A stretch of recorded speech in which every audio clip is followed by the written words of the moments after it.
It's You. Again. What do you want? In 2016, the newly formed Night School Studio released their debut title, Oxenfree. Largely inspired by classic coming-of-age stories, it connected players to a hunger for adventure and friendship mixed with the allure of otherworldly events. Now, Oxenfree II Lost Signals continues the intimate and affecting storytelling, contemplating what it means to be alive. Hey, sorry, but are you Jacob Summers? Oh, hey, yeah, I'm Jacob, which makes you, Riley? Oxenfree II is very much a sequel, picking up from the events of the original game roughly 5 years later. This time you play as Riley, a newly appointed environmental researcher returning to her hometown of Camina Coast, which is a short boat ride away from the original game's location of Edwards Island. You quickly meet up with your coworker Jacob and set out to plant transmitters in key locations to investigate unexplained radio anomalies. Before long, their activities result in the pair being thrust into a supernatural mystery, as tears rip open the sky and ghosts from the past attempt to communicate with you for reasons unknown. Just turn it off! What?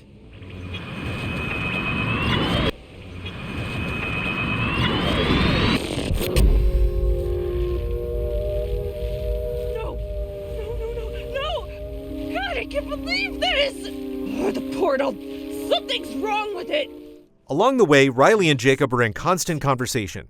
Some chats are just mundane small talk as they discuss growing up and adult responsibilities, but as their trust develops, they get into heavier, more personal matters as well. The dialogue options are at the heart of Oxenfree II and flow seamlessly enough to allow you to get immersed in Riley's mind. Your choices can dramatically change the tone of a scene, but they don't have a huge impact on the main narrative, only resulting in minor variations. Having more control over how the story plays out would have helped add higher stakes, and sometimes it feels like you're just along for the ride.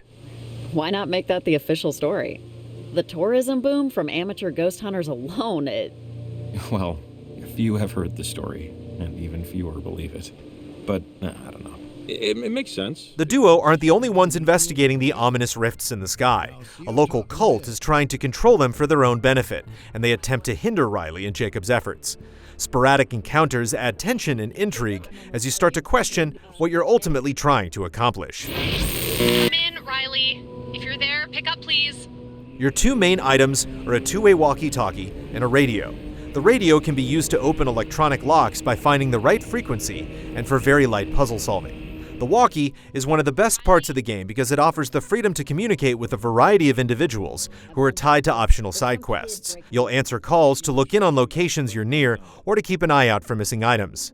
Checking back with these characters every now and then can advance quests, but it also makes the world feel more grounded as the local residents share their knowledge of the surrounding areas and current events. Riley? Riley, are you there? You can freely explore, but the paths you take are mostly linear, with only a few routes to go down at any given time. Traveling off the beaten path when you can is encouraged, though, through optional notes that give insight into secondary characters. Camina Coast isn't too big, but it provides cozy locations like the town square, surrounding woods, and other points of interest as you progress. Interacting with things you come across like trail signs, shops, and scenic viewpoints usually prompts Riley and Jacob to start chatting about their significance. what was she? She worked at Fort Milner on Edwards Island when the base was still operational. But I can get into it if you want, after we find out if her work will even help us. The presentation is a highlight, with minimal UI that makes it easy to soak in the atmosphere. There's a steady feeling of unease as each transmitter brings you closer to unraveling the mystery. Thankfully, Riley and Jacob's banter offers nice moments of believable respite. The dialogue never really gets cut off either, unless you're being extra speedy. Even when you load into a new location, a conversation will continue. Sometimes, the pair can drag out a conversation longer than it needs to be, though, resulting in some forgettable moments and repetition. The warbling rises and falls of the thick, droning soundtrack are excellent and appropriately give off a Stranger Things vibe, further contributing to the ghostly mystery and giving energy to the sometimes dry proceedings. But our antenna, it broke. They planted the beacon thing and it ruined everything. Got overworked. I'll have to repair it, rebuild it, or somehow. Look, it's her again. She keeps trying to. Oxenfree II Lost Signals is a solid follow-up. It doesn't leave as big of an impact as the original, but the natural and seamless conversations do a wonderful job of immersing you in the supernatural tale.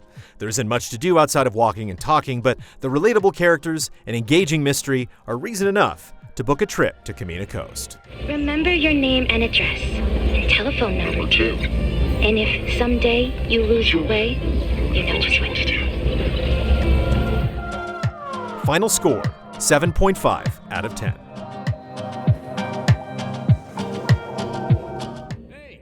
Thanks for watching our review. We're Easy Allies. We've been writing about games for decades, and we also do podcasts, streams, shows, and more, all funded by regular viewers just like you. Head to patreon.com/easyallies to pitch in and get rewards. And be sure to like, subscribe, and ring the bell to stay connected on YouTube. See you soon.